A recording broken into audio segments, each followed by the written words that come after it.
సరే కాలేజీ మీ కాలేజీకి సైకిల్ మీద కాలేజీకెళ్ళిన బీర్లయ్య గారికి ఇంత పెద్ద బిల్డింగులు, ఇన్ని కార్లు, ఇంత పైసే ఎట్లా? ఈ సీక్రెట్ ఏంది?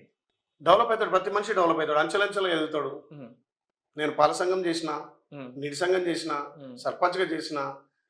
అప్పుడున్నటువంటి పరిస్థితుల్లో కొంత రియల్ ఎస్టేట్ కలిసొచ్చింది. హ్మ్. నేను ప్రైవేట్ లిమిటెడ్ కంపెనీ పెట్టిన. కంపెనీ పేరు ల్యాండ్‌లు కొన్నా. హ్మ్. ల్యాండ్ పర్చేజ్ చేసిన. హ్మ్. దానివల్ల నాకు రూ. 4 వచ్చినాయి.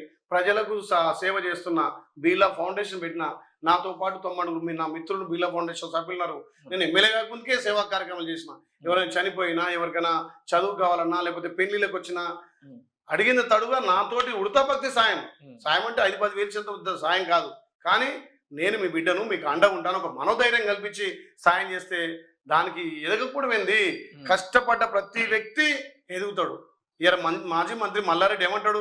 నేను పూలమ్మినా, పాలమ్మినా. అవును. మరి ఆయన ఆ రోజు పూలమ్మిన, పాలమ్మిన రోజు ఎట్లుంటే ఎంత స్థాయిలో ఉండడు? ఆయన జవహర్ నగర్‌ను గూడా అమ్మేసిండు. ఆ?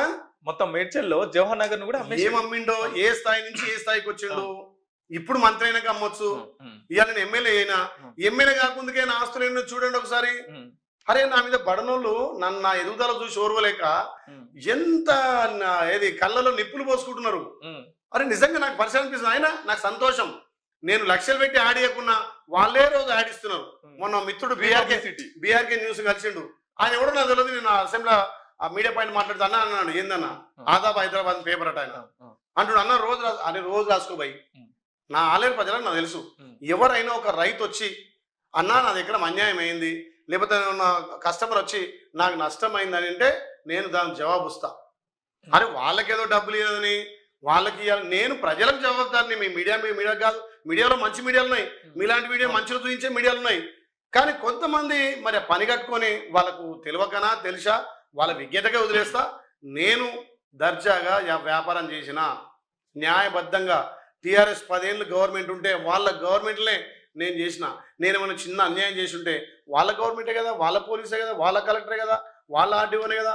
ఇప్పటికీ నా మీద ఒక్క సింగిల్ ఏదైనా తప్పు ఉంటే చూపించమంటున్నా. ఇక మీడియా ద్వారా ఈయన ఇట్లా అంటాడు, మళ్ళీ ఇట్లా అంటాడు, వీళ్ళ ఇట్లా అంటాడు, పుల్లే అంటాడు, ఐలే అంటాడు, ఇవన్నీ నాకొద్దు. నేను ప్రజలు నమ్ముకొని పోతున్నా. ప్రజలు నన్ను విశ్వసించరు. ఇంకా 4 సార్లు ప్రజల దగ్గరికి పోయి ప్రజల ఓట్లు అడిగి ప్రజల ఓట్లతో తప్ప ఏ మీడియానో లేకపోతే ఎవరో ప్రచారం చేసినంత మాత్రం అయినా జనాన్ని తెలవాలి. వీలైన వాడు ఎట్లాంటి వాడు, ఏం చేస్తాడు.